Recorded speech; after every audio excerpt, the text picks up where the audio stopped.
there, beer tubers. Welcome back to Maxwell Starr's beer reviews on another take two of a beer that I messed up the original review on. I forgot to hit record. So yeah, this is Sawdust City's Lone Pine IPA. This is a 6.5% ABV IPA from Bravenhurst, Ontario. Sawdust City Brewing. Let's read the spiel here. It says, you approach the solitary windswept pine as it sits stoically upon its tiny perch of Canadian shield, and you wonder to yourself, why does this beautiful tree stand alone? Then as you step closer in awe of its majestic splendor, a branch blows down and slaps you right across your face. Sawdust City's Lone Pine IPA is aggressively flavored with mounds of hops and is bursting with the essence of pine and citrus, yet is balanced with a blend of 4 different malts. Like that truculent tree, each glass is like a pine bough across your face. You've been warned. Yeah, speaking of warnings, this can of beer costs $5 a can in New Brunswick, which is a little steep. But I don't blame Sawdust City for it. I blame kind of the regulations. I don't know who is doing it. I don't know if it's NB government or Ontario government. I don't know if it's NB Liquor or LCBO that's doing it. Probably not LCBO, but the Ontario government. But there's tax charged on tax here. You've got this beer coming to New Brunswick. Not only are they paying the shipping to bring it to New Brunswick, but they've also got to pay the tax in Ontario as well as tax in New Brunswick. And the end result is that the beer... It ends up being $5 a can for a beer that I think that sells like for $3 something in Ontario.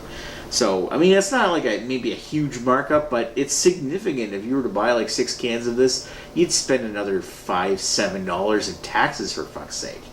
So it's a little outrageous, and it's not Sawdust City's fault. Same thing happened with Muskoka when they tried to bring their beers here, and they're here. They're kind of a regularly listed item in New Brunswick, so it's not like... I don't think Muskoka's going anywhere. But, I mean, when you look at Muskoka and buying it in a 6-pack, it's like $17 for a 6-pack. Compared to $12 or $13 for your domestic or like your New Brunswick-made stuff. Even like Pump House or somebody, it costs like $12, $13 to make. Anyway, it says right here, ingredients is pure Muskoka water, Canadian 2-row barley, Crystal 45, Cara Munich Type 1, and Carafoam, or Canadian 2-row. So they get Canadian 2-row first. There must be different roasts on the barley. Hops that they used were Summit, Simcoe, Columbus, and Chinook. And the yeast was California Ale. So yeah, I've already poured it out, but when I first poured it... see if I can get a little more ahead there. Yep. I got 1 finger ahead there, but when I first poured it, I got like half the glass. It was pretty well carbonated. The appearance of the beer is it's got this nice hazy kind of appearance, very fine grain inside, but it's definitely unfiltered. It might be filtered to remove some of the large chunks, but it's not super filtered, where you do get some sediment in there. Probably not enough to be like stuck to the bottom of this can, but there is a little bit floating around in there. Definitely when you look at it up close, you can see the granules. So let's give it a sniff. There's a lot of pine on that one. It's got this very, you get the pine, you get white grapefruit, you get like a very sweaty kind of cat pee kind of astringency to it. And I'm not saying that to make it sound bad. It's more like a spruce gum. And that's just to say that you get a lot of pine resin coming out of this. If you were to go back in the back of the woods or something behind the house or something, and then crack open a pine tree, not so much a pine tree, but a spruce tree, and then sniff the gum on it for the sap, and you get this kind of like a little bit of this briny astringency that's a little pungent, but overall smells kind of nice. It's got that very woodsy kind of aroma, and it's almost bordering on the cat pee ammonia, as well as the that very what did I describe it as, like spruce gum kind of smell. It smells actually quite nice. So let's put this thing down the hatch. Cheers. Oh, woo. That's a lot of pine. Very dominant pine flavor. Very, very dominant pine flavor. And of course, secondary to that, you still get the spruce gum. That spruce gum, cat pee kind of. And it's not like huge ammonia or huge, like, get me the hell out of this room kind of stink.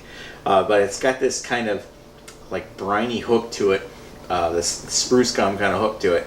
And then fades into a white grapefruit, citrus, and a little bit of earthy resin that lingers in the back of the throat.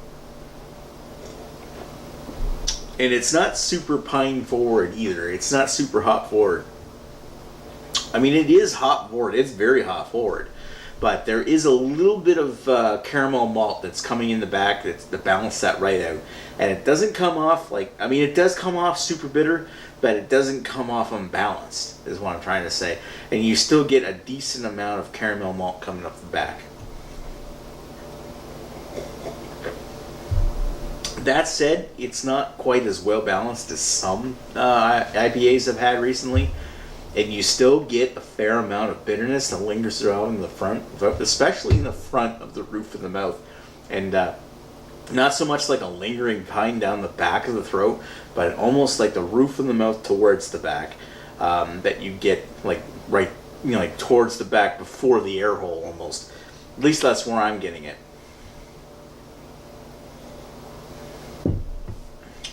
It's interesting. I like it. Definitely comes off as well made. But one thing I will caution people as is that when it comes to IPAs, you kind of got three types. You got your piney IPAs, you got your tropical, juicy, fruity IPAs, and then you've got your earthy, resiny kind of IPAs that are more associated with the British styles.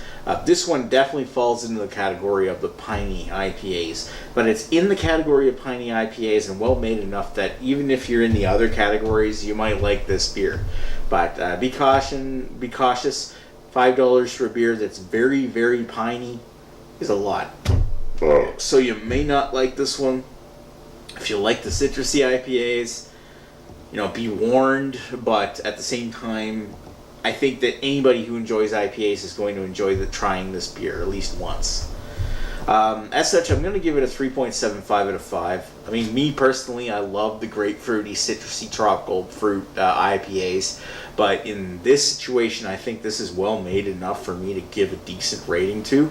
I mean, I would say that it's definitely piney, but at the same time, it's got enough citrus. It's got enough like fruitiness to actually keep a guy interested.